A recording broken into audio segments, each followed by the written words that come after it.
Junior college, IIT, JEE, NEET academy, seat guarantee programme.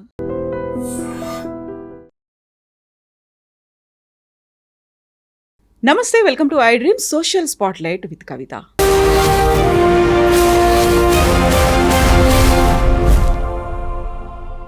బ్రిక్స్లో ఉన్నటువంటి దేశాల్లో ప్రతి ఒక్క సభ్య దేశం భారత్ వైపే ఎందుకు చూస్తోంది, మోదీని ఎందుకంతా ప్రయారిటీ ఇస్తూ కీలకమైనటువంటి వ్యక్తిగా భావిస్తున్నారు. At the same time Modi కూడా 5 ఆఫ్రికన్ కంట్రీస్ని ప్రత్యేకంగా విజిట్ ఎందుకు చేశారు, వాటికి ఎందుకంత ప్రయారిటీ ఇస్తున్నారు, ఆ 5 దేశాలతో సత్సంబంధాలు పెంచుకోవాలి, రిలేషన్స్ని పెంచుకోవాలి అంటూ బయలాటరల్ ఒప్పందాలు ఎందుకు కుదుర్చుకుంటున్నారు. బోల్డ్ అన్ని క్వశ్చన్స్ ఉన్నాయి, ఎట్ ద సేమ్ టైం ఇంట్రెస్టింగ్గా అనిపించే ఆన్సర్స్, టాపిక్స్ కూడా ఉన్నాయి. వీటి గురించే మనం మాట్లాడుకోబోతున్నాము. మనతో పాటుగా ఉన్నటువంటి person well known economist, academician and మన తెలంగాణ ముద్దుబిడ్డ, at the same time BRICS executive board member doctor Ravinder Rena garu. Hello sir, namaste. Thank you so much మీరు మాకు టైం ఇచ్చినందుకు, మా స్టూడియోకి వచ్చినందుకు. సో మీ ప్రొఫైల్ చూస్తూ ఉంటేనే లైక్ వావ్, అమేజింగ్ అనిపిస్తోంది. అందులో మీరు ఇప్పుడు కంప్లీట్గా సౌత్ ఆఫ్రికాలో సెటిల్ అయిపోయారు. ఉన్నటువంటి ఆఫ్రికన్ కంట్రీస్లో ఆల్మోస్ట్ సగం కంట్రీస్లో వర్క్ చేసి వచ్చారు. And you know better and you are the ideal person మాకున్నటువంటి డౌట్స్ని క్లారిఫై చేయడానికి. Thank you so much for giving us time. My pleasure అమ్మా. Thank you Kavitha garu. Thank you for inviting me, and thanks to your iDream TV and also the viewers. Thank you so much, sir. Thank you. So very first day Modi 5 ప్రపంచ దేశాల్లో, అందులోనూ African కంట్రీస్కి వెళ్ళారు. అది కూడా ఇప్పటిదాకా ప్రధానమంత్రిగా ఆయన 11 years ఉంటాయి. ఇది 3rd టర్మ్లో. ఎప్పుడు ఇన్ని రోజులు ఒక అవుట్ స్టేషన్లో, అవుట్ ఆఫ్ ద కంట్రీ ఇన్ని రోజులు లేరు ఆయన.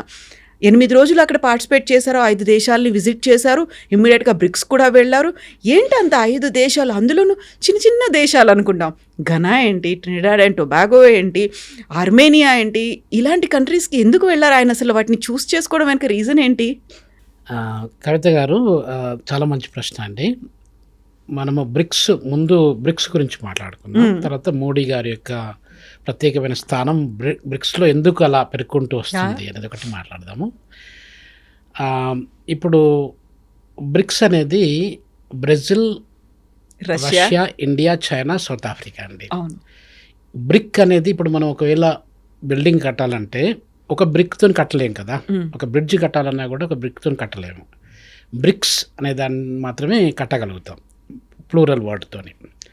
అలానే వాళ్ళు ఈ formation of the BRICS organization అనేది దాదాపు 2005-2006 నుండి డిస్కషన్స్, డిబేట్స్ జరుగుతూ వచ్చాయి. 2009లో మనకు ఫస్ట్ టైం మీటింగ్ జరిగిందండి. ఆ మీటింగ్లో ఏమైందంటే, ఒకవేళ మనము ఒక పార్ట్నర్ని ఆఫ్రికా నుండి తీసుకున్నట్టయితే ఇంకా కొంచెం బాగా స్ట్రెంథన్ అవుతుంది అనేది ఉద్దేశంతో ఆఫ్రికాలో ఎవరిని తీసుకుంటే బాగుంటుంది అనేది కూడా చర్చ జరిగింది చాలా. నైజీరియాని తీసుకుందామా, లేకపోతే సౌత్ ఆఫ్రికాని తీసుకుందామా, ఇంకేమైనా వేరే కంట్రీని తీసుకుందామా అనేది ఒక చర్చ జరుపుకుంటూ వచ్చింది. ఏమైందంటే, సౌత్ ఆఫ్రికా అనేది ఇప్పుడు కూడా, అంటే ఇప్పుడు 2025లో కూడా largest economy in the African continent అండి. అంటే మొత్తం ఆఫ్రికాలో 54 దేశాలు ఉంటే South Africa is the largest economy in the whole of African continent. మొన్నటి వరకు నైజీరియా ఉంటున్నది few years back, but now South Africa got it back. అంటే South Africa once before Nigeria become largest economy, South ఆఫ్రికానే largest economy. So దాంట్లో అన్ని రకాలుగా వాళ్ళు study చేసి సౌత్ ఆఫ్రికాని ఇన్వైట్ చేశారు. అప్పుడు జేకబ్ జూమా అని ప్రెసిడెంట్ ఉన్నారు. జేకబ్ జూమా గారు 24th డిసెంబరు 2010లో ఒక మీటింగు, ఒక గెస్ట్ లాగా అటెండ్ చేశారు.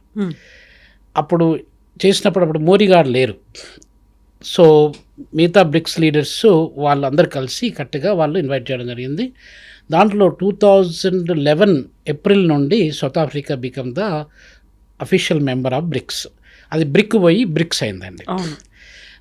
మీకు ఒక ఎకానమిస్ట్, బ్రిటిష్ ఎకానమిస్టు, గోల్డ్మెన్ సాచ్లో పనిచేస్తుండేది, జిమ్ ఓ కానల్ అని చెప్పి, ఆ ఎకానమిస్టు ఈ ఎమర్జింగ్ ఎకానమీస్ ఏదైతే ఉన్నాయో అవి ప్రపంచం యొక్క ఆర్థిక వ్యవస్థలో ఉన్నటువంటి ఆర్డర్ను చేంజ్ చేసే శక్తి ఏదైతే ఉన్నదో వాటిని ఐడెంటిఫై చేసి ఈ కాన్సెప్ట్ ఆఫ్ బ్రిక్స్ను ప్రమోట్ చేసుకుంటూ వచ్చారు మిడ్ 2005 నుండి. సో దాంట్లో బాగా ఇన్ఫ్యాక్ట్ మన దగ్గర మన ఇండియన్ అమ్మాయి ఒక ఆమె ఇంటర్న్షిప్ చేయడానికి వెళ్ళింది అక్కడికి. ఆ ఇండియన్ అమ్మాయి ఈ ఎక్సర్సైజ్ చేసింది అనమాట. ఎలా చేసినట్టయితే బాగుంటుంది, బ్రిక్స్ అనేది ఎలా వస్తుంది అని చెప్పి ground work was done by Indian only. కాకపోతే క్రెడిట్ గోస్ టు జిమ్ ఓ కన్నల్లో ఎకనామిస్ట్, ఆయన కింద వీళ్ళు పనిచేస్తారు కాబట్టి the background story nobody knows, but the actual work was done by our Indian student. So ఈ బ్రిక్స్ కాన్సెప్ట్ అండి మనకు 2005-06 ఆ రేంజ్లో అయిపోయి 2011లోకి ఒక ఫార్మేషన్కి వచ్చింది. 5 members, Brazil, Russia, India, China, south Africa అని చెప్పి మనకు ఫార్మేషన్ వచ్చేసింది. ఆ ఫార్మేషన్ అనేది ఒక పవర్ఫుల్ సౌత్ కోఆపరేషన్లో ఉన్నటువంటి powerful economic and political bloc అనమాట. అది ఒక ఆర్గనైజేషన్.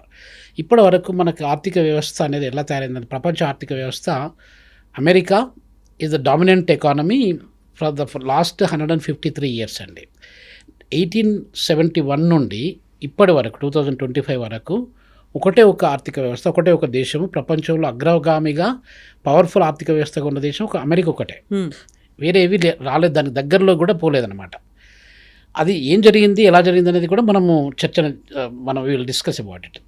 అయితే మనకు ఇప్పుడు ఈ ఆర్థిక మొత్తం ప్రపంచంలో ఉన్నటువంటి నిర్ణయాలు అనేది అది IMF కావచ్చు, ఇంటర్నేషనల్ మానిటరీ ఫండ్ కావచ్చు, IBRD అంటే ప్రపంచ బ్యాంకు అని అంటాం కదా, దాని యాక్చువల్ పేరు ఏంటంటే international bank for reconstruction and development అండి.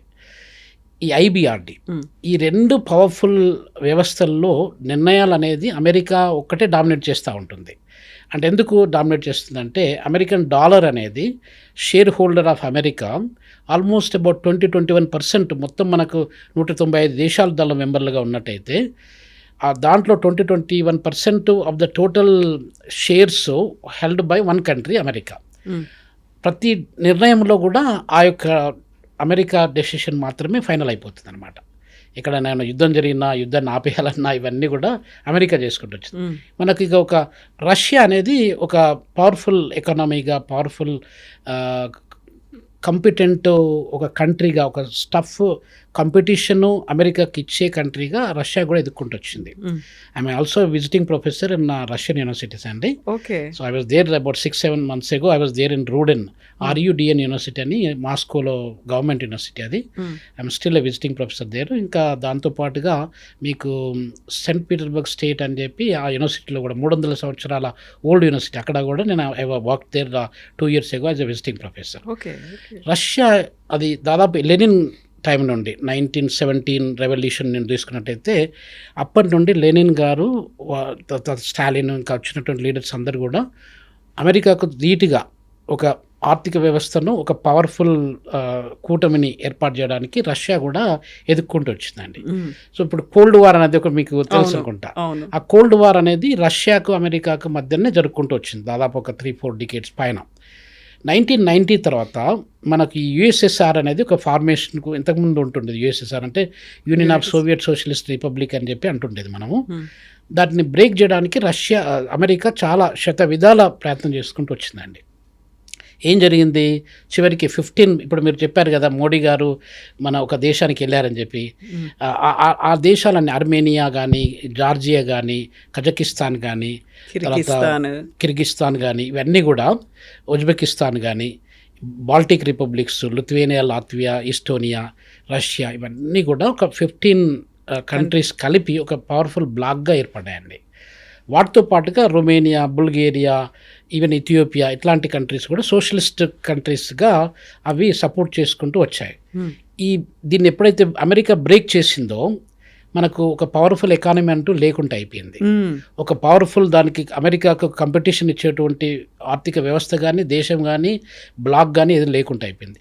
ప్రతి నిర్ణయాల్లో ఆర్థిక వ్యవస్థ, ప్రపంచ ఆర్థిక వ్యవస్థ అంటే అమెరికా ఒకటే. అమెరికన్స్ కూడా ఏమంటుంటారంటే వరల్డ్ ఎకానమీ అంటే అమెరికా ఒకటే వరల్డ్ ఎకానమీ. రిమైనింగ్ కంట్రీస్ మనకు 200 కంట్రీస్ పైన ఉన్నాయండి. ఆ కంట్రీస్ అన్ని కంట్రీస్ కాదు వాళ్ళ ఉద్దేశంలో. So what ever they decide they do like that అనమాట. సో దీనికి మనము ఒక ధీటుగా మనం ఒక వ్యవస్థను స్టార్ట్ చేయాలంటే ఏం చేస్తే బాగుంటుంది అనేది చర్చ జరుపుకుంటుంది. ఇప్పుడు మనకు మీకు నాన్ అలైన్డ్ మూవ్మెంట్ అని చెప్పి ఐడియా ఉంటుంది.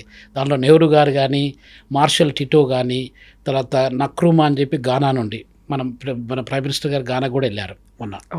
సో ఇట్లా వీళ్ళందరూ డిస్కస్ చేసుకుంటూ వచ్చారు. దాన్ని నామ్ అని చెప్పి ఒకటి స్టార్ట్ చేశారు. అవన్నీ కూడా వీక్ అయిపోయినాయి. ఎందుకంటే అమెరికా యొక్క ఇన్వాల్వ్మెంట్ వల్ల ఒక పవర్ఫుల్ శక్తిగా ఎదగడానికి వరకు వాళ్ళు ఎప్పుడు ఎంకరేజ్ చేయలేదు.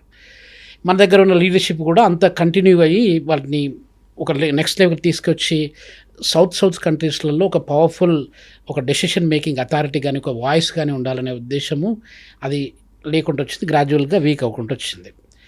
ఇది జరిగిన తర్వాత 2000 తర్వాత మిలీనియంలో ఒక 20-25 ఇయర్స్ తర్వాత 20 ఇయర్స్ బ్యాక్ ఈ చర్చ కంటిన్యూ అవ్వకుండా వచ్చింది. ఇప్పుడు గ్లోబల్ నార్త్ అంటే 25 countries of the world global north కింద ఉన్నాయండి. 75% of the countries including India, China, ఇవన్నీ రష్యా, ఇవన్నీ కూడా డెవలపింగ్ కంట్రీస్ కేటగిరీలో ఉన్నాయి. సో ఈ డెవలపింగ్ కంట్రీస్ ఉన్నప్పుడు మనకు ఒక వాయిస్ అనేది ఉండాలంటే ఏం చేయాలంటే ఈ బ్రిక్స్ ఫార్మేషన్ వచ్చిందండి. ఒక యూనిటీ కూడా ఉండాలి. ఒక యూనిటీ, ఒక ఇంటిగ్రిటీ, ఒక సావరెంటీ, ఇవన్నీ కూడా మనకు వాయిస్ రైజ్ కావాలి. ఇంటర్నేషనల్ ఫోరంలో ఒక వేదిక ఉండాలి, ఒక వేదిక ఉండాలి అనే దాని గురించి ఇది చేసుకుంటూ వచ్చారండి. ఇప్పుడు మనకు 2014 నుండి మోడీ గారు గవర్నమెంట్ ఫార్మేషన్కి వచ్చారు. దాదాపు గత 11-12 సంవత్సరాల నుండి అతను బ్రిక్స్లో స్టాండర్డ్గా ఇప్పుడు బ్రెజిల్లో లీడర్షిప్ మార్కుంటూ వచ్చింది. లూలా గారు ఒకప్పుడు స్టార్టింగ్లో ఉన్నాడు, తర్వాత మధ్యన వేరే వాళ్ళు వచ్చారు. అలా చైనాలో మాత్రం అలానే కాన్స్టెంట్గా కంటిన్యూ అవ్వకుండా వచ్చింది. From the day one until today అతను చేసుకుంటూ వచ్చారు. ఇప్పుడు మారుతుంది అంటున్నారు, మారదాలు అది ఇక we will wait and see. Jinping మారిపోతారు అని కనిపించకుండా పోయారు. దాదాపు చాలా సంవత్సరాలు పనిచేస్తున్నారు కాబట్టి మారడానికి ఆస్కారం ఉందండి. I was there in China last year September అక్టోబర్లో. I was there in China also. ఏం జరుగుతుందంటే ఇప్పుడు మనకు మీరు అడిగిన ప్రశ్నకు ఇదంతా బ్యాక్గ్రౌండ్ నేపథ్యం ఉంటుంది. సో ఇప్పుడు మనము గ్లోబల్ సౌత్, నార్త్ కంట్రీస్ ఒకటి, తర్వాత సౌత్ కంట్రీస్. సౌత్ కంట్రీస్ అంటే డెవలపింగ్ కంట్రీస్ అండి. ఈ డెవలపింగ్ కంట్రీస్ మనం మెజారిటీ ఉండి కూడా మైనారిటీ లాగా అయిపోయినామండి. సో దాన్ని మనం మెజారిటీగా ఉండి మన వాయిస్ని ఇంపోజ్ చేసి ఈ చిన్న దేశాలలో ఇప్పుడు చాలామంది ఆఫ్రికాలో 54 దేశాలు ఉంటాయి. 54 దేశాలలో ఏదో ఒకటి కూడా డెవలప్డ్ కంట్రీ లేదండి. మన దగ్గర కూడా దాదాపు 46 దేశాల పైన ఏషియా ఖండంలో ఉన్నట్టయితే దానిలో ఒక సౌత్ కొరియా, సింగపూరు, జపాన్, ఇవి తప్ప ఇంకా అన్ని దేశాలు డెవలపింగ్ కంట్రీస్ అనండి. ఇప్పుడు ఇవన్నీ ఉండి ఇన్ని రోజులు ఎలా కంటిన్యూ అవుతాం? ఇప్పుడు మన భారతదేశానికి స్వతంత్రం వచ్చి కూడా 78-79 ఇయర్స్ దగ్గరికి వస్తుంది. 8 ఇయర్స్ అంటే ఒక లైఫ్ టైం అండి. ఈ లైఫ్ టైంలో మనం ఎన్నో చేంజెస్ చూసుకుంటూ రావాలి. కానీ ఇప్పటికి కూడా భారతదేశం అనేది డెవలపింగ్ కంట్రీ, ఒక అభివృద్ధి చెందుతున్న దేశంగానే పరిగణిస్తున్నారు తప్ప ఏదో అమెరికా లాగానో లేకపోతే జర్మనీ లాగానో ఫ్రాన్స్ లాగానో కన్సిడర్ చేయట్లేదు. సో వీటిలో భాగంగా ఈ యొక్క పవర్ఫుల్ శక్తిని అనేది స్టార్ట్ చేశారండి. ఆ పవర్ఫుల్ శక్తిలో భాగంగా ఇప్పుడు మోడీజీ లీడర్షిప్లో కానివ్వండి, అంతకు ముందు కానివ్వండి, మనకు భారతదేశం అనేది ఒక డామినెంట్ రోల్ ప్లే చేసుకుంటూ వస్తుంది. ఎందుకు డామినెంట్ రోల్ ప్లే చేస్తుందంటే మన ప్రపంచంలో భారతదేశం అనేది 7వ పెద్ద దేశం అండి. మనకంటే 6 దేశాలు మాత్రమే పెద్ద దేశాలు.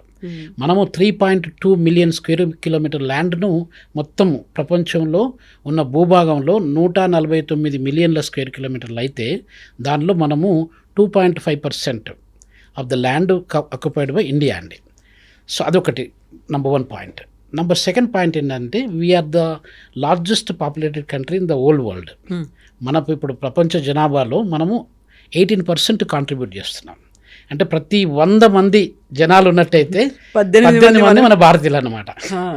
అదొకటి. అంటే దాదాపు 145 కోట్ల జనాభా మన భారతదేశం నుండి వస్తుంది.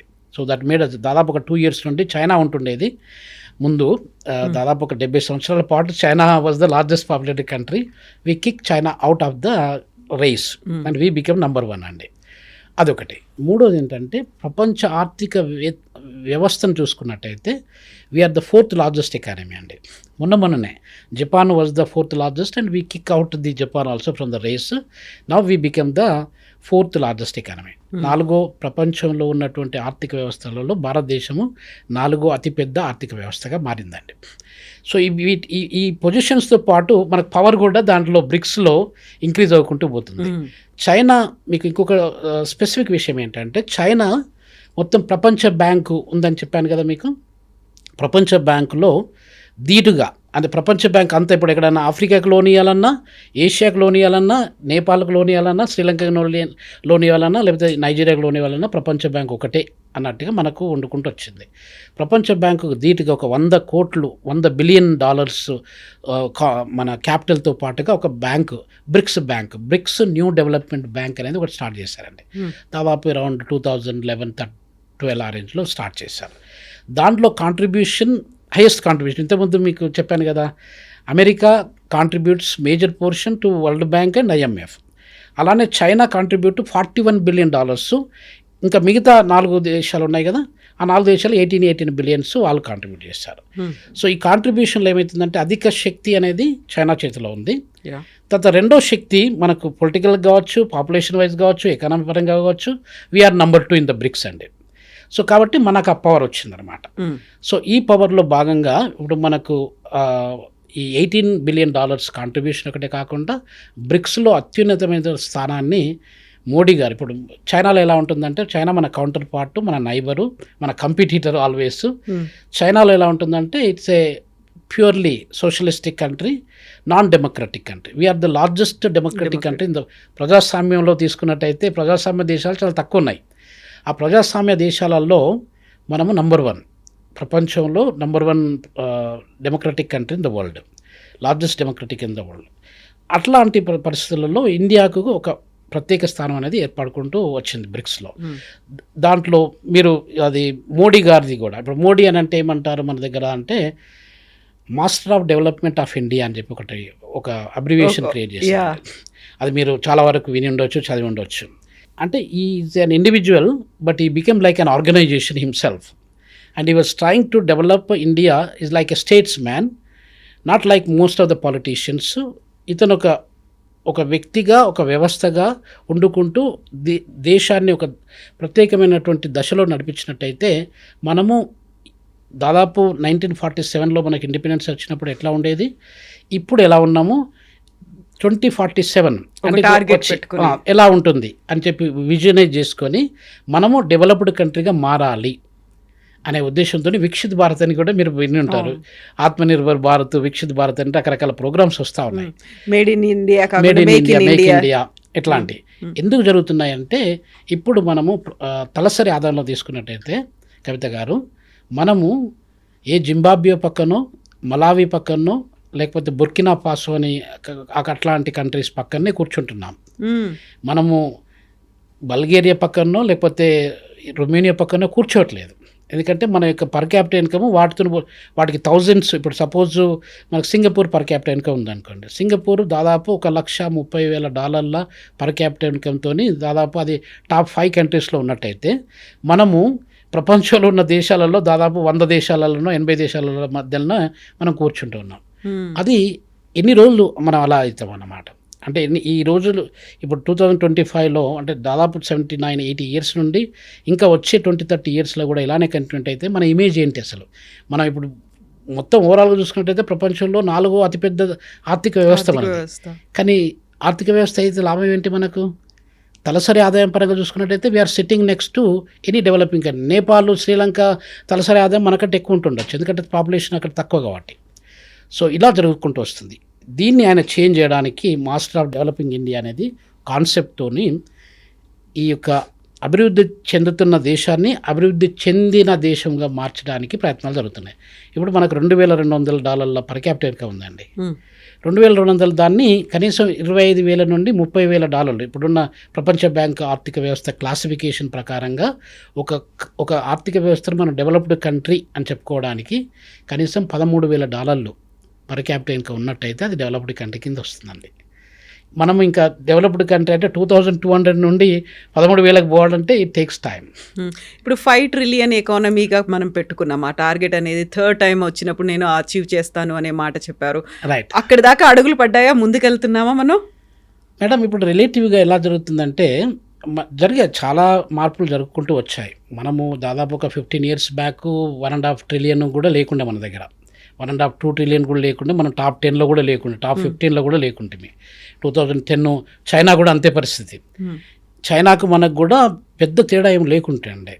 చైనాకి ఎలా ఉండదంటే 1990లో 1990లో నేను మాస్టర్ డిగ్రీ చేస్తున్నప్పుడు చైనా యొక్క ఆర్థిక వ్యవస్థ, ఇండియా యొక్క ఆర్థిక వ్యవస్థ రెండింటిని కంపేర్ చేసినట్టయితే మన భారతదేశంలో $297 బిలియన్ ఎకానమీ మన దగ్గర ఉంటే చైనాలో 316 బిలియన్, వాళ్ళకు మనకు ఆల్మోస్ట్ ఒక $20 బిలియన్ కంటే ఎక్కువ తేడా లేదు. అటువంటిది మనము చైనా అగ్రెసివ్గా డెవలప్ అవ్వకుండా వచ్చిందండి. ఇప్పుడు చైనాలో దాదాపు 18.6 నియర్లీ $19 ట్రిలియన్ ఎకానమీ వాళ్ళ దగ్గర ఉంటే మనకంటే ఆల్మోస్ట్ మనం 4.1 ట్రిలియన్ మనం ఉన్నామండి. $5 ట్రిలియన్ కాన్సెప్ట్ అనేది బై 2025 అంటే ఈ ఇయర్లో అచీవ్ చేయాలనేది ఒక టార్గెట్ పెట్టుకున్నారు. అది మనం అచీవ్ చేయడానికి కొంచెం టైం పడుతుండొచ్చు. రాడికల్ చేంజెస్ ఇప్పుడు మన బిజినెస్లో కానీ, ఎంఎస్ఎంఈలో కానీ, తర్వాత రకరకాల యాంగిల్స్లో ఇప్పుడు నారీశక్తి, ఇప్పుడు మీలాంటి నారీశక్తి మన దగ్గర మన దేశ జనాభాలో నారీలు 1000 మందిలో చూసుకున్నట్టయితే 920 మంది ఆడవాళ్ళు ఉన్నారు ప్రతి 1000 మంది పురుషులకి.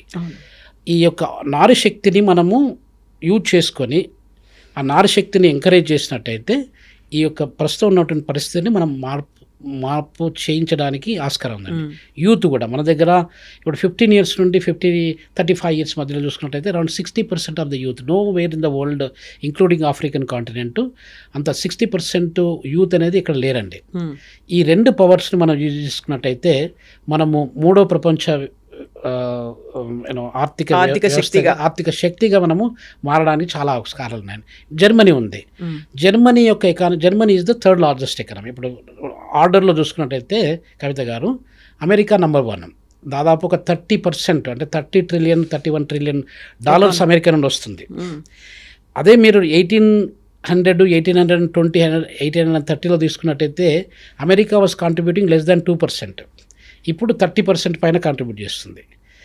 అది రెండో ఆర్థిక వ్యవస్థ చైనా. ఇప్పుడు మనం అనుకున్నట్టు మన నైబరు, వాళ్ళకు మనకు లెస్ దాన్ $20 బిలియన్ డిఫరెన్స్ ఉంటుండేది. వాళ్ళకు మనకి ఇప్పుడు దాదాపు మనం 4 ట్రిలియన్ మనము కాంట్రిబ్యూట్ చేస్తే వాళ్ళు దాదాపు 19 ట్రిలియన్స్ వాళ్ళు కాంట్రిబ్యూట్ చేస్తున్నారు. అని చూడండి మీకు డిఫరెన్స్ ఎంత ఉందో. అమెరికాకును చైనాకు డిఫరెన్స్ ఉంది, చైనాకును ఇండియాకు డిఫరెన్స్ ఉంది. జర్మనీకి మనకు పెద్ద తేడా లేదు అసలు. యాక్చువల్గా Germany we can kick out Germany any time. Germany అనేది ఇప్పుడు మన రాజస్థాన్ స్టేట్ మన దేశంలో పెద్ద రాష్ట్రం. ఒకప్పుడు నేను చదువుకున్నప్పుడు మధ్యప్రదేశ్ ఉంటుండేది. ఇప్పుడు అరౌండ్ 340 lakhs అంటే ఒక 3,40,000 కిలోమీటర్ల స్క్వేర్ కిలోమీటర్స్ రేడియన్స్ మన రాజస్థాన్ ఉన్నట్టయితే జర్మనీ ఒక 20,000 స్క్వేర్ కిలోమీటర్స్. జర్మనీ కొంచెం పెద్దది చూడండి. అంటే మన దగ్గర ఒక రాష్ట్రము, అదొక దేశము. అలాంటి దేశము 3వ ఆర్థిక వ్యవస్థ అంటే ప్రపంచంలో అతి పవర్ఫుల్ 3rd లార్జెస్ట్ ఎకానమీగా దిగింది. సో దాన్ని కిక్అవుట్ చేయడం మనకి ఈజీ. బై వచ్చే ఇప్పుడు 2025 నుండి 27, 28 ఆ మధ్య కాలంలో we can kick out anything. Nobody expected actually recently about 1.5 months ago మనం జపాన్ను కిక్అవుట్ చేసి మనం 4th లార్జెస్ట్ ఏదో nobody expected including Modiji. Nobody has expected, no economist was expected. It happened not because we become the powerful economy but because Japan become weak economy. అది జరిగిందండి. Yeah.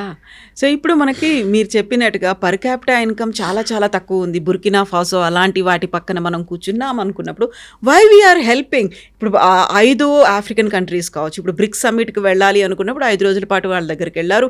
అక్కడ plants కావచ్చు, లేకుంటే industries కావచ్చు, pharma sector కావచ్చు, వాటి కోసం మనం డబ్బులు ఇస్తున్నాం. కొన్ని $1 బిలియన్ అమౌంట్ అక్కడ ఇస్తున్నాము. బయలాటరల్ రిలేషన్స్ అని పెట్టుకుంటున్నాము. వాళ్ళ సంస్కృతి కోసం, లేకుంటే అక్కడ ఉన్నటువంటి ఇండస్ట్రీస్ ఫ్లరిష్ అవ్వాలి, పెరగాలి అంటే మేము మా డబ్బులు ఇస్తాము, మేము మా సంపదను కూడా ఇస్తాము, మేధో సంపత్తిని ఇస్తాము, దాన్ని డెవలప్ చేస్తాము. ఎందుకని వాటి మీద అంత ఫోకస్ పెట్టాల్సిన అవసరం ఉందంటారు? మంచి ప్రశ్న వేశారండి కవిత గారు. ఆఫ్రికాకు మనకు ఒక అనూన్యమైనటువంటి సంబంధం ఉందండి. ఇప్పుడే కాదు, ఇప్పుడు మోడీజీ గవర్నమెంట్లోనే కాదు, నెహ్రూజీ గవర్నమెంట్లో కానీ మనం హిస్టారికల్గా మన భారతదేశము స్వతంత్రం వచ్చినప్పటి నుండి చూసుకున్నట్టయితే ఇప్పటికి కూడా దాదాపు ఒక 70-80 years టైం లోపల చూసుకున్నట్టయితే ఆఫ్రికా లేకుండా భారతదేశం లేదు, భారతదేశం లేకుండా ఆఫ్రికా లేదు. So we are 2 sides of the same coin లాగా అయిపోయిందంట. ఒక కాయిన్కు మనం హెడ్ అండ్ టైల్ ఎట్లనో అలా జరిగిందనమాట.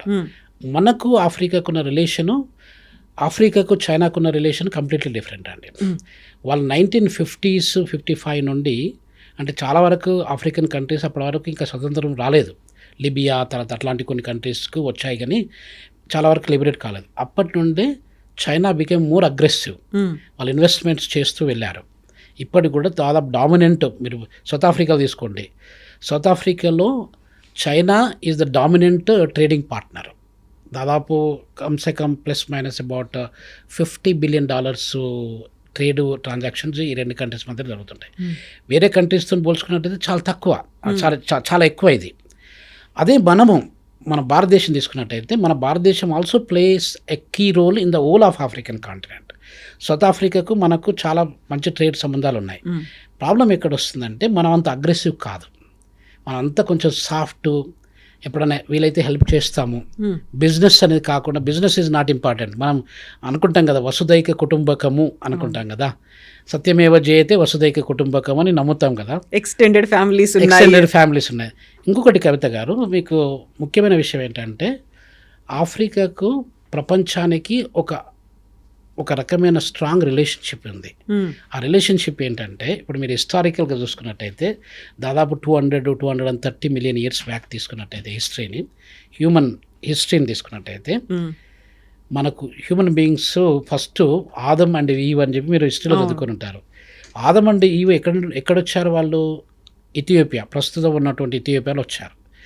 ఇథియోపియా తర్వాత సౌత్ ఆఫ్రికా, ఇక్కడ నేను పనిచేసే సౌత్ ఆఫ్రికాలో ఒక 200 మిలియన్స్ ఇయర్స్ బ్యాక్ సౌత్ ఆఫ్రికాలో కూడా హ్యూమన్ బీయింగ్స్ ఉన్నట్టుగా మనకు కొన్ని చారిత్రకమైన ఆధారాలు దొరికాయి. దాని తర్వాత మొరాకో అని చెప్పి మీరు వినుంటారు బహుశా, అది దాదాపు మీకు నార్త్ ఆఫ్రికా కొంచెం పైకి అల్జీరియా అటు సైడ్ వెళ్ళినట్టయితే మొరాకో. ఈ 3 కంట్రీస్లలో హ్యూమన్ బీయింగ్స్ కొన్ని మిలియన్స్ ఆఫ్ ఇయర్స్ బ్యాక్ అక్కడ ఉంటుండేది. అంటే ఇప్పుడు మీ డిఎన్ఏ కానీ, నా డిఎన్ఏ కానీ, యూరోపియన్ కానీ, అమెరికన్ కానీ, ఇంక్లూడింగ్ డొనాల్డ్ ట్రంప్ది కానీ తీసుకున్నట్టయితే ఎక్కడికి కనెక్ట్ అవుతుంది? అది ఆఫ్రికా కనెక్ట్ అవుతుంది. అంటే మీరు వైట్కి కనిపించినా, బ్రౌన్కి కనిపించినా, బ్లాక్ కనిపించినా, ఎలాంటి కలర్ మన శరీరంలో కనిపించినా కూడా అల్టిమేట్లీ వీఆర్ ఆల్ ఆఫ్రికన్స్ అండి. That is the truth. Origin అనేది అక్కడ నుండి వచ్చింది. సో కాబట్టి ఈ యొక్క ఇప్పుడు మనము ఏదైతే బిలీవ్ చేస్తున్నామో వసుదైక కుటుంబకము అనే కాన్సెప్టు ప్రపంచం అంతా ఇప్పుడు 8.1 బిలియన్ పీపుల్ ఉన్నారండి మన ప్రపంచంలో.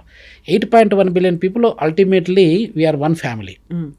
ఇప్పుడు మన డేట్స్ బ్యాక్ తీసుకున్నట్టయితే వీఆర్ బ్రదర్స్ సిస్టర్స్, ఏదో రకమైన రిలేషన్షిప్ మనకు ఉంటుంది. అలాంటి రిలేషన్షిప్ను మనం అది చేయకుండా ఓన్లీ బిజినెస్ అని చూసుకున్నట్టయితే బిజినెస్ ఈజ్ ఇంపార్టెంట్.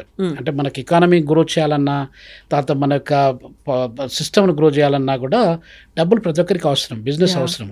కానీ ఒకటే బిజినెస్ని ముఖ్యంగా పెట్టుకొని ధ్యేయంగా పెట్టుకుంటే we are not going to have sustainable relationship. Sustainability అనేది ఉండదు. చైనాకు మనకు తేడా ఏంటంటే China business, we are humanitarian approach. ఇప్పుడు అందు గురించే ఇప్పుడు మీకు కోవిడ్ టైం లోపల 4 ఇయర్స్ బ్యాక్ మన గవర్నమెంటు, మన ఇండియా మొత్తం మన వాళ్లకు కోవిడ్ వ్యాక్సిన్ లేకున్నా కూడా దాదాపు ఒక 77 దేశాల పైగా ఉచితంగా కోవిడ్ వ్యాక్సిన్ అనేది ఇచ్చిందండి. అదే అమెరికా అనేది ప్రపంచంలో అగ్రగామి ఆర్థిక వ్యవస్థ అని అనుకున్నాం మనం. ఇప్పుడు అమెరికా కాదు, లేకపోతే జర్మనీ కాదు, జపాన్ కాదు, ఇంకే కంట్రీ కూడా ముందుకు రాలేదు. We went ahead of that. So అది ఆ కాన్సెప్టు అది ఎవరికి రాదు. అందు గురించి మనం ఏం చేస్తున్నామంటే ఇప్పుడు మీరు అన్నట్టు ఫార్మస్యూటికల్ ఇండస్ట్రీస్ కావచ్చు, టెక్నాలజీ రిలేటెడ్ ఇండస్ట్రీస్ కావచ్చు, లేకపోతే మైనింగ్ ఇండస్ట్రీస్ కావచ్చు, ఎడ్యుకేషన్ కావచ్చు, హెల్త్ టెక్నాలజీస్ కావచ్చు, మనం అంతా ఇన్వెస్ట్ చేసుకుంటూ వెళ్తున్నాం. దాదాపు $100 బిలియన్ పైన మన ఇన్వెస్ట్మెంట్స్ ఉన్నాయి. స్పెసిఫిక్గా చెప్పాలంటే సౌత్ ఆఫ్రికన్ ఎకానమీ అనేది మనం ముంబాయి, మహారాష్ట్ర ముంబాయి ఉంది కదండి, దాని కమర్షియల్ క్యాపిటల్ అంటాం కదా. ముంబాయి మన భారతదేశానికి ఎంతైతే కాంట్రిబ్యూట్ చేస్తుందో అంతకంటే తక్కువ సౌత్ ఆఫ్రికా మొత్తం కాంట్రిబ్యూట్ చేస్తుందండి. అంటే సౌత్ ఆఫ్రికన్ ఎకానమీ $410 బిలియన్ మాత్రమే. అది మన ముంబాయి దాదాపు $425 బిలియన్ కాంట్రిబ్యూట్ చేస్తుంది. అంటే మీరు చూడండి ఎంత డిఫరెన్స్. ఇప్పుడు మన ఎకానమీ అనేది సౌత్ ఆఫ్రికాతో పోల్చుకున్నట్టయితే చాలా చాలా ఎక్కువ, దాదాపు ఒక 40 టైమ్స్ లేకపోతే 100 times we are powerful than them. అటువంటిది ఏమవుతుందంటే ఇప్పుడు మనకు ముఖ్యంగా మనకు సంబంధాలు ముఖ్యం. మన సంబంధాలను చూసుకుంటూ వస్తూ ఉన్నాం, బిజినెస్ చూడట్లేదు. సో దాని పరంగా ఇప్పుడు మోడీ గారు మొన్న ఇప్పుడు మీరు అడిగిన ప్రశ్నకి గానా అనేది నక్రూమ్ అని చెప్పాను కదా ఇంతకుముందు స్టార్టింగ్లో, ఆయన పవర్ఫుల్ లీడరు. మనకు మహాత్మా గాంధీ ఇట్లా నెహ్రూ అట్లాంటి లీడర్స్ను మనకు నెల్సన్ మండేలా సౌత్ ఆఫ్రికాలో ఎలా చెప్పుకుంటామో నక్రూమాను కూడా ఒక వన్ ఆఫ్ ద పవర్ఫుల్ లీడర్గా, మంచి థాట్ ప్రొవోకింగ్ లీడరు, పీపుల్ గురించి ఆలోచించే లీడర్గా వాళ్ళు భావిస్తూ ఉంటారు. నక్రూమా అట్లాంటి కంట్రీకి ఆయనకు మొత్తం హైయెస్ట్ సివిలియన్ అవార్డు, ఇప్పుడు మన దగ్గర భారతరత్న ఎలా అయితే హైయెస్ట్ సివిలియన్ అవార్డు అని చెప్తారో అలాగే అక్కడ గానాలో ఒక అవార్డు ఉంటుంది, నాకు పేరు నాకు గుర్తులేదు. ఆ హైయెస్ట్ సివిలియన్ అవార్డు అక్కడ ఉన్న దేశ అధ్యక్షుడు మన మోడీ గారికి ఇవ్వడం జరిగింది. అలానే నమీబియాలో కూడా విజిట్ చేశారు మన మోడీ గారు. నమీబియాలో నేను ప్రొఫెసర్గా Namibia university of science and టెక్నాలజీలో ఒక 3 years పైన పనిచేశాను. విండుక్ అనేది దాని క్యాపిటల్ సిటీ అండి, జర్మన్ కాలనీ, జర్మనీ వాళ్ళు రూల్ చేశారు. అయితే అక్కడ కూడా Modi garu he was treated very well and he was consider as one of the heroes of highest civilian award అక్కడ నుండి కూడా ఇవ్వడం జరిగింది. అక్కడ క్రికెట్ అసలు జనరల్గా నమీబియా వాళ్ళు కూడా క్రికెట్ ఆడుతూ ఉంటారు, సౌత్ ఆఫ్రికన్స్ మీకు తెలుసు ఆడుతూ ఉంటారు. ఇప్పుడు 2028లో జరిగే వరల్డ్ కప్ను మోడీ గారు అక్కడ నమీబియాలో జరిగే విధంగా ఈ కుడ్ ఏబుల్ టు అరేంజ్. అంటే అట్లాంటి పవర్, ఆ పవర్ అనేది, ఐడియా అనేది కూడా చాలా ఇంపార్టెంట్ అండి.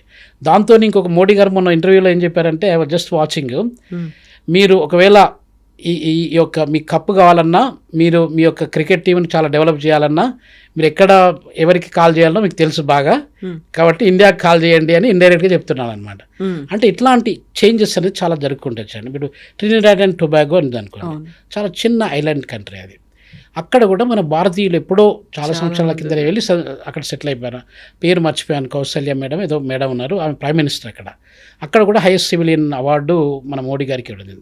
సో ఇవన్నీ ఎందుకు జరుగుతున్నాయంటే, మనము బిజినెస్ కంటే ఎక్కువగా పీపుల్ మీద ప్రేమతోని, పీపుల్తోని ఎట్లా హెల్ప్ చేయాలి, మనం హెల్ప్ చేసినట్టయితే ఒకసారి వాళ్ళ హార్ట్స్ను, వాళ్ళ సోల్స్ను మనం విన్ అయినట్టయితే ఎలా కనెక్షన్ అనేది కంటిన్యూ అవుతుంది, బిజినెస్ అనేది ఆటోమేటిక్గా వచ్చేస్తుంది. సో ఆ ఉద్దేశంతో మోడీ గారు కానీ మన యొక్క గవర్నమెంట్ కానీ ఆ రకంగా ఆలోచించి ఆఫ్రికాలో కానీ డెవలపింగ్ కంట్రీస్లో కానీ పెనిట్రేట్ అవ్వకుంటూ వెళ్తుంది అన్నమాట. సో ఇక్కడే మీరు చెప్పినట్టుగా లార్జెస్ట్ ఎకానమీలు, లేదంటే ఒక ఆధిపత్యం ఏదైతే కనిపిస్తుందో వాళ్ళకి చెక్ పెట్టడానికి చిన్న చిన్న కంట్రీస్ అన్నిటినీ ఇలా హెల్ప్ తీసుకొని వాళ్ళతో కలిసి సహకారం కావచ్చు, ఒక విన్ విన్ సిచ్యువేషన్ అంటాం, అలా ముందుకు వెళ్ళాలి అనేది మోదీ స్ట్రాటజీ అనేది. తప్పకుండా అండి, ఎవరైనా కూడా పొలిటికల్ స్ట్రాటజీస్ ఆల్వేస్ మనకు సామాన్యులకు ఒక్కోసారి అర్థం కాదు. బట్ పొలిటికల్ స్ట్రాటజీస్ అనేది స్ట్రాటజిక్ లొకేషన్స్, స్ట్రాటజిక్ డెస్టినేషన్స్, కొన్ని కంట్రీస్ని మనం తీసుకొని, ఇప్పుడు సపోజు నేపాల్ ఉందనుకోండి, శ్రీలంక ఉంది, బంగ్లాదేశ్ ఉంది, మనకు టిబెట్ కావచ్చు, లేకపోతే భూటాన్ కావచ్చు, చాలా చిన్న దేశాలు అవి, మాల్దీవ్స్ కూడా కావచ్చు, చాలా just dots in the entire ocean కానీ ఎంటైర్ మన మొత్తం గ్లోబ్లో తీసుకుంటే చిన్న డాట్స్ లాంటి కంట్రీ, చిన్న countries. China was using them as a strategic locations. ఇండియాను కంట్రోల్ చేయాలి, ఇండియాతోని మనం ఇంకేదన్నా అది చేయాలంటే, థ్రెట్ చేయాలంటే ఈ కంట్రీస్ని అన్నిటిని వాళ్ళు గుప్పిలోకి తీసుకొని they could able to play around.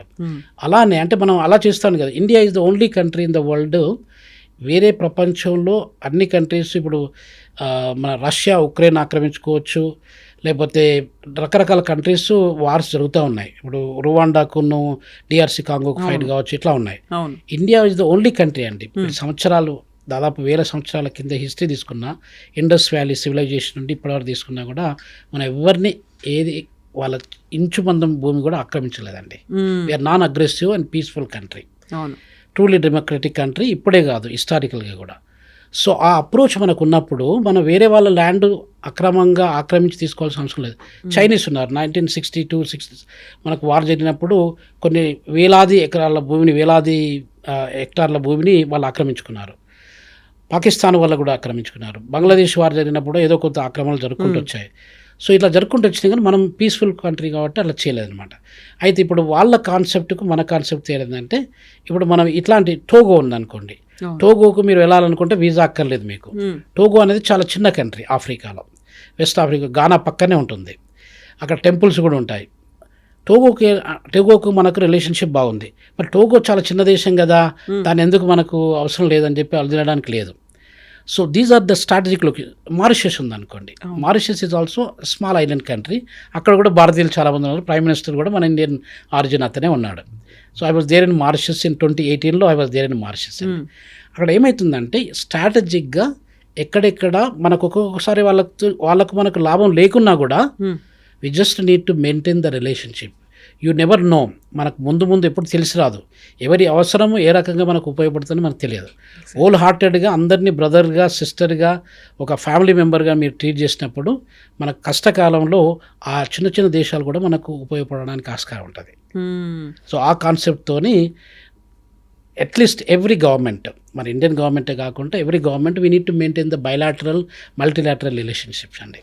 So question is like, ఎందుకని పెద్దవాళ్ళను వదిలిపెట్టేసి చిన్న చిన్న కంట్రీస్ దగ్గరికి వెళ్ళారు? అప్పుడు యూజువల్గా వైట్ హౌస్ నుంచి ఒక కాల్ వచ్చింది, డొనాల్డ్ ట్రంప్ పిలిచారు అంటే ఇమీడియట్గా వెళ్ళిపోవచ్చు కదా, అలా వెళ్ళలేదు. Why he chose that small countries, చిన్న చిన్న కంట్రీస్ దగ్గరికి వెళ్ళాలి అని? గ్రేట్ లీడర్స్ ఎట్లా ఉంటారంటే అండి, ఇప్పుడు thought provoking leaders, there are different types of leaders that we have. Abraham Lincoln తీసుకుంటే బరాక్ ఒబామా కావచ్చు, గాంధీజీ కావచ్చు, నెల్సన్ మండేలా కావచ్చు, మోడీ గారు కావచ్చు, డిఫరెంట్ లీడర్స్ కావచ్చు, ట్రంప్ గారు కావచ్చు.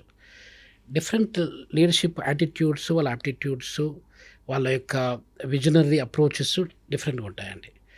ఇప్పుడు ఒక పెద్దతను మనల్ని పిలిచారు, అది గౌరవం మనకు. అంత పెద్ద మనిషి మనల్ని పిలిచారు కాబట్టి వెళ్తే బాగుంటుంది అనేది ఒక అప్రోచ్ కొంతమందికి ఉంటుంది.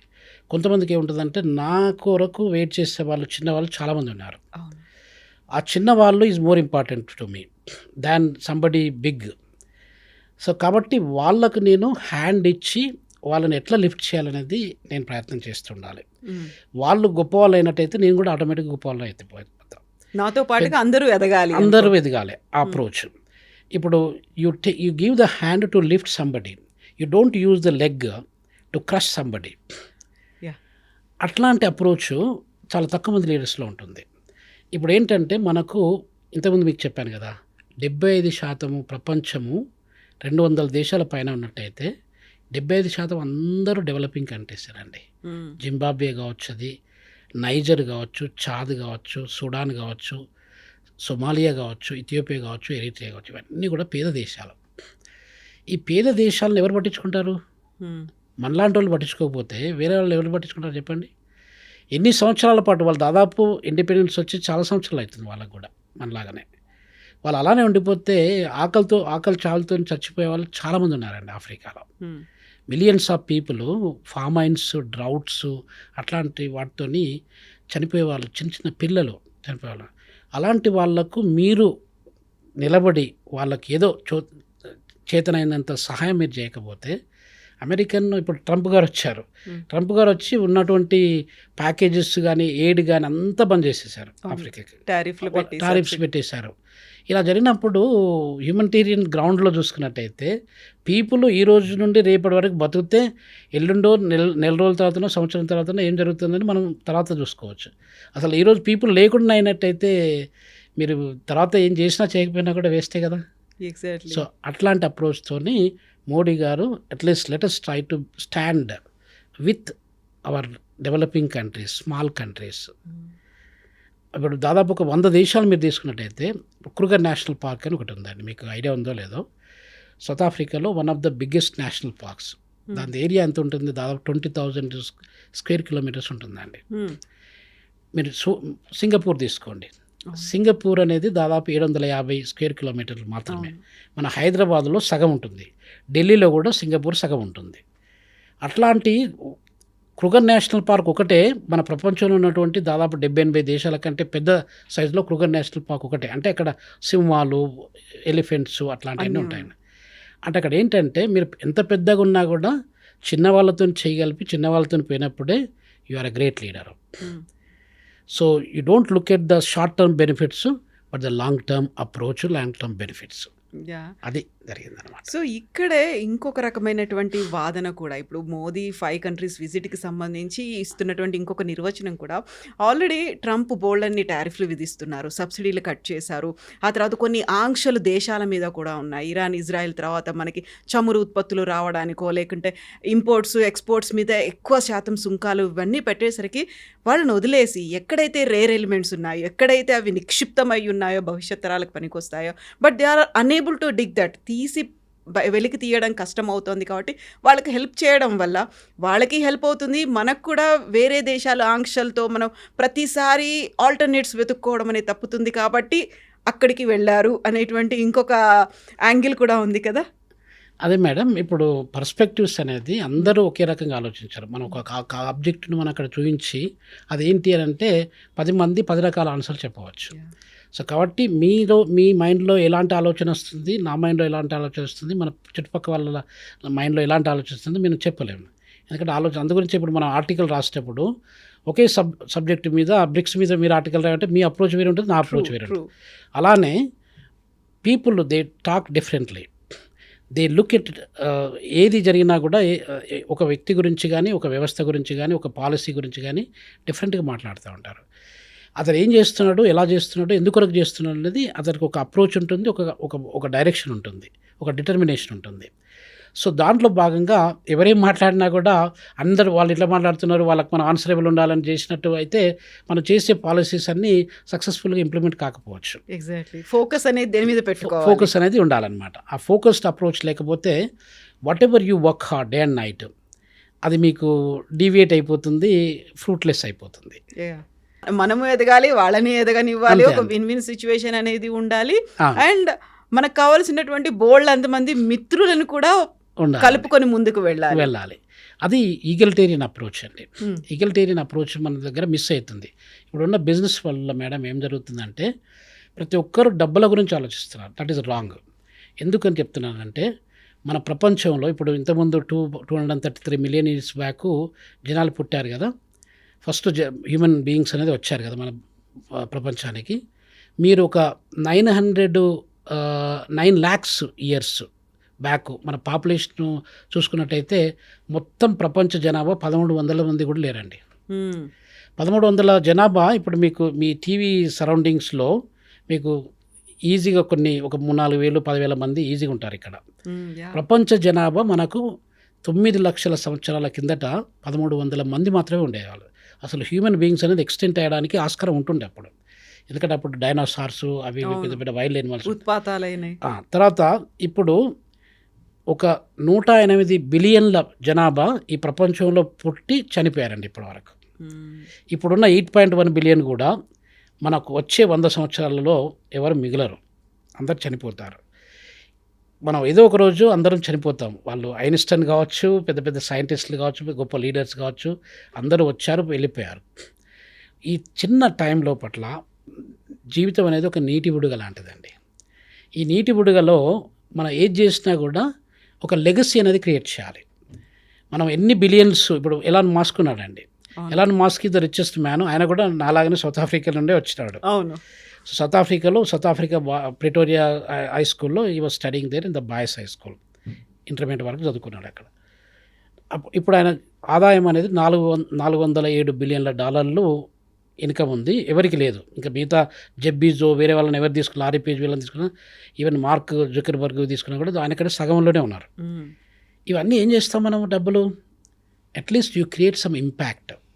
People are going to be, అంటే మనం లేకున్నా కూడా మన చిల్డ్రన్, వాళ్ళ యొక్క grand children, great grand children, ఇట్లా ఒక సంతతి అనేది జరుపుకుంటూ వస్తూ ఉంటుంది.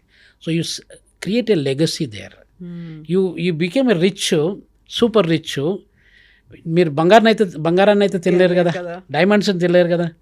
మామూలుగా ఏదో ఒక టైం లోపల నువ్వు రిచ్ అయినా పూర్ అయినా ఏదైనా కూడా we will be living this world. ఆ కాన్సెప్ట్ పీపుల్లో మిస్ అవుతుందండి.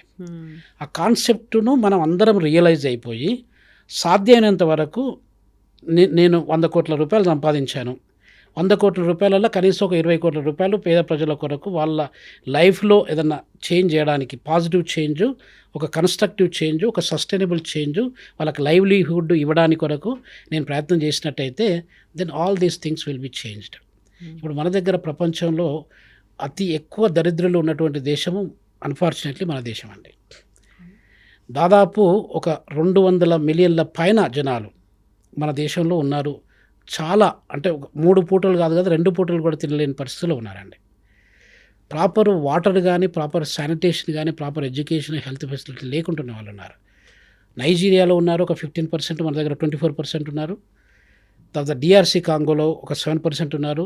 ఇథియోపియాలో ఒక 4% ఉన్నారు. బంగ్లాదేశ్లో ఒక 3%. మొత్తం ప్రపంచంలో ఉన్న అతి కటిక దరిద్రులను ఈ యొక్క 5 దేశాలలో మనము 50% దరిద్రం చూడొచ్చండి. ఎవరు రిమూవ్ చేస్తారు వీళ్ళని? ఎప్పుడు వీళ్ళ జీవితాలు బాగుపడతాయి చెప్పండి? మన దగ్గర 10,000 రూపాయలు సంపాదించిన ప్రజలు చాలామంది ఉన్నారండి. కొన్ని కోట్ల మంది ఉన్నారు అసలు యాక్చువల్గా. వీళ్ళ జీవితాలు ఎప్పుడు బాగుపడతాయి? వీళ్ళ జీవితాలను బాగుపడాలంటే రిచ్ పీపుల్ రిచ్గా ఉండడము డజంట్ మేక్ ఎనీ సెన్స్. నేను as a teacher of economics with 33 years experience, as a student of economics, richness అనేది మీరు ఒక రిచ్నెస్ ఎందుకు వస్తుంది? People they gave you the responsibility. మిమ్మల్ని నమ్మారు పీపుల్ వల్లనే మీరు దగ్గర పనిచేసే వాళ్ళు, మీ కస్టమర్స్ వల్లనే మీరు ఆ రిచ్ స్థాయికి వచ్చారు. Otherwise you never become rich. Exactly. మీకు ఇంకో సంగతి తెలుసు లేదో, ఒక పర్సన్ బిలియనీర్ కావాలంటే 6,500 సంవత్సరాలు పడుతుందండి. అంటే ఇప్పుడు సపోజ్ నేను ప్రొఫెసర్గా పనిచేస్తున్నాను, ఎవరో ఒకరు వైస్ ఛాన్సలర్ పనిచేస్తున్నారు, ఇంకొక అతను ప్రిన్సిపల్ సెక్రటరీగా పనిచేస్తున్నారు, చీఫ్ సెక్రటరీగా పనిచేస్తున్నారు. ఇట్లాంటి పీపుల్కు ఆదాయం అనేది ఒక లెవెల్లో వస్తుంది. ఒక 2 లక్షలు, 3 లక్షలు, 5 లక్షలు ఎంత వస్తుంది. వీళ్ళు బిలియనీర్ కావడానికి 6,500 సంవత్సరాలు పడుతుందండి. ఓవర్ నైట్ బిలియనీర్ ఎట్లా అవుతారండి జనాలు?